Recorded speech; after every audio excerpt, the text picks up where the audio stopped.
سلامونه او درنښت زما خوږو ملګرو. اکسل 2014 د یوې ورځنیزې ویډیو لپاره تاسو ته ښه راغلاست وایم. نن په دې ویډیو کې زه تاسو ته د یو پرمختللي ډیټابیس لارښوونه کوم.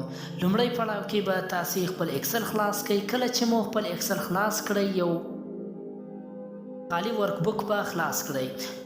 که دلته موږ یو څو پاڼې ولرو نو شیټونه به جوړ کړو. زه هم دلته اولنی شیټ د هوم شیټ په نظر کې نیسم. هوم نور شیټونه هم جوړوم.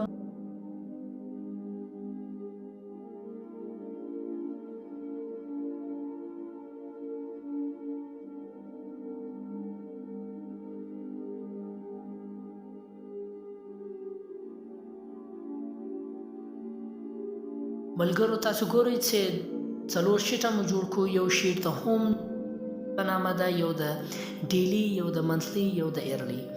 پورته برخه کې زه یو ټایټل جوړوم. مخکې له مخکې زه مرجوم په دې هدف چې په یوه سیل بدل سي.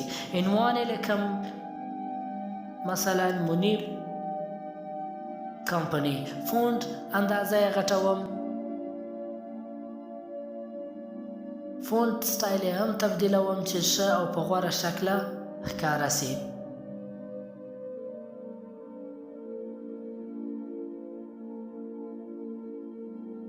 ملګرو تاسو ګورئ چې یو ډیزاین مې دلته غوره کړی او عنوان یې لیکمه ورځنی. له دې څخه کاپي اخلمه، ورځنی په میاشتنۍ تبدیلوم او میاشتنۍ په کلنۍ تبدیلوم.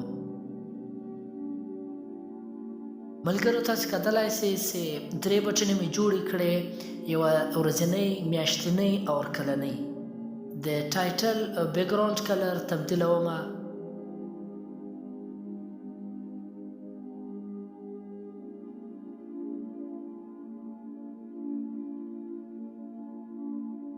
ملګرو اوس دا ټایټل کاپي کوو.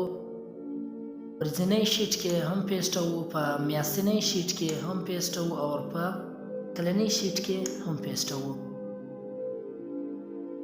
ملګرو اوس بیا د انسرټ ټیب سره د شیپ آپشن سره یوه بله بټن راخلم او عنوان یې لیکمه بیگ.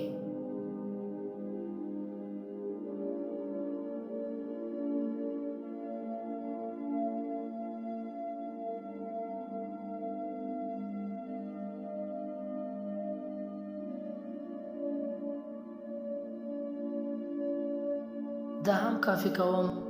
میاشتنۍ او په کلنۍ کې استوم. زموږ د ډیټابیس سختري سټرکچر ترسره سو. اخرنۍ به حصې د لینک کېدو.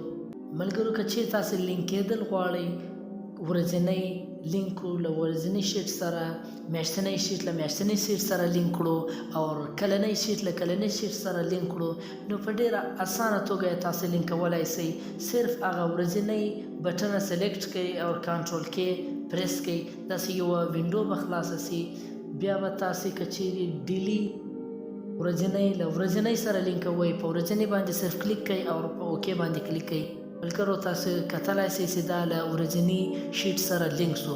که چیرې تاسې غواړئ چې ورځني شیټ ته ولاړ شئ، صرف تاسې په ورځنۍ بټنه باندې کلیک کړئ او تاسې ډېر په اسانه توګه ورځني شیټ ته راتللی شئ.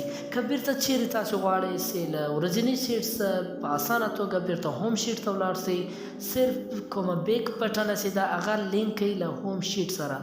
هغه هم ډېر په اسانه توګه تاسې لینک کولی شئ. کنټرول کې صرف پریس کړئ او صرف هوم باندې کلیک کړئ او په اوکې باندې کلیک کړئ. ملګرو تاسو کتلای شئ چې زه په بیک بټنه باندې کلیک کوم او بیرته هوم